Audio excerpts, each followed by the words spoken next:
So I'd love to hear an overview from yourselves on which political parties to look at if one of your main priorities is voting in favour of the environment. Obviously, there's some parties that have stuck to the targets and some parties pushing it back, some parties that might have brought it forward. What are your highlights? Well, it's easy to talk about the ones to avoid, or the party to avoid if you care about the environment, which is Reform. The fact that they want to scrap basically any environmental policy. It's the fact that they say about getting used to it as well.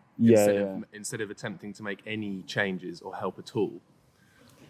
Which obviously in our line of work, we know the effects that emissions are having on the environment.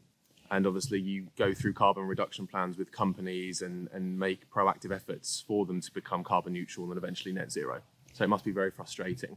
Yeah, and there will be a need for adaptation. Like, we've got to the point that climate is changing quite rapidly, but it's all about risk at the end of the day.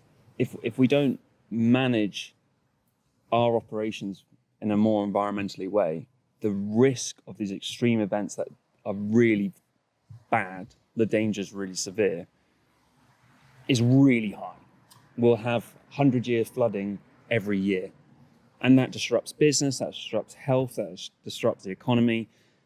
It's short-sighted to then just be like, we'll adapt. It's not really connected to science. I think it's fair to say as well that when you're talking about Reform, the Green Party are pretty much in most ways their polar opposite. And so potentially you'd expect from the Green Party for them to bring net zero maybe even forward. Like the Lib Dems, their target is to bring net zero forward to 2045. But the Green Party's still on 2050. And is that just because they're trying to be realistic? I think so. It's really nice to set an early target. And it's actually things we have with our clients all the time where they want to set net zero by 2030 or carbon neutral next year or whatever that might be. And it's lovely to set those targets, but they're really hard to get sometimes. If you're in... So the Green Party is the only party that's talking about public transport and rail, right? Oh, apart from Reform that wants to scrap HS2. But putting that aside, we need better freight trains to take haulage off the roads so it can actually be low carbon. So that's a really good policy. It's a shame with Green Party that they haven't been more bold, but maybe that's because they're trying to be realistic, and also they broaden their horizon. Like, their campaign's much more about the economy and other factors than historically has been really, really focused on climate. But they still have the ethos there, so I think they're a safe bet if you care about the climate. And obviously it's, unless the poll something drastically happens in the next week, it looks like Labour are either going to be the majority or maybe it'll be a hung parliament. But effectively, Labour are going to be the primary party in charge after this general election. So what do you think of their stance on net zero and in comparison to the Tories' target of 2050? Are there any differentiation or? It's good to see Labour setting some midterm targets. So they've got the zero carbon electricity by 2030. I think it's really important to have those midterm targets to be able to achieve them. And do you think, with regards to the Green Party, obviously they do get votes and Brighton's been green for a good while. And Bristol will probably go. Yeah, exactly. So do you think, obviously because they are a small party in comparison to the Labours and the Conservatives and by the looks of it, even potentially the Reforms, is their stance still beneficial? Will they be able to bring any benefit with their views, do you think, with the 1 or 2 seats they might hold? Yeah, so I'm personally, a personal opinion is that more representation from different views is really important. And unfortunately, it makes a more efficient government having first past the post and a single party in power, but then it does actually crowd out different ways of doing things. You don't get as much collaboration, it's more competitive. We've all seen the House of Commons and them acting like school children with each other. Having Green Party in power, voted in, will help bring that narrative. But what's quite nice is with Labour and Lib Dems, they're also bringing that narrative. Lib Dems are bringing forward net zero targets, but they're also doing 2030, addressing electricity. If we can shift our grid to net zero, to zero carbon emissions, that makes a significant impact for the country. And just to quickly touch again on reform, obviously it's, you know, in our office we're all about sustainability and helping companies reach net zero. So it's quite, you would say, shocking to see their scrapping of net zero targets with the views put out in their manifesto, which is covered more in the blog that we have.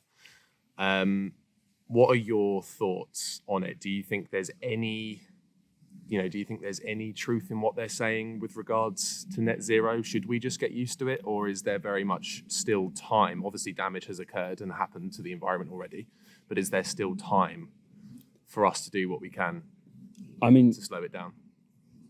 Yes, there's definitely still time. It's the reality of we need cross-party movement, we need cross-industry movement, and we need individuals to change the way that we live. That won't happen overnight. And having a party that is actively pushing against that, and some disinformation. So they have a whole point around the green economy not being, like, having a detrimental effect. But last year, the green economy grew by 9%. The general economy grew by 0.01%. The green economy has added, I think, over 700,000 jobs to the economy in the last couple of years. How is that detrimental? What's detrimental is high pollution causing people to have sick days because the air's not clean enough. It's having ecosystems failing, so we've got sewage going to the river at the rate of knots. Like, these things cause inefficiencies. It's not just, sustainability is not just an environment thing, it is that social and economic as well. I think their reality is very different to the reality that we work in. And so if your focus, obviously there's a lot of focus in this country on immigration, but if obviously we're all about sustainability, so if you were voting solely for the environment, what parties would you be looking at? So just on that, if you care about migration, you want a pro-environment policy. Because if the environment is deteriorating and we have less water and less resources, that will cause more instability, which results in more migration, economic or refugee, or like all migration will shift to be more, like to be worse. And so it's actually detrimental to their own agenda.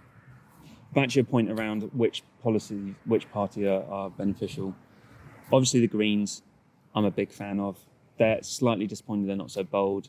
The Lib Dems and Labour are also two really clear, particularly in England, with an English focus. I think the one thing we can conclude from all these manifestos is that we need more leadership, we need more defined targets, and we need to be able to direct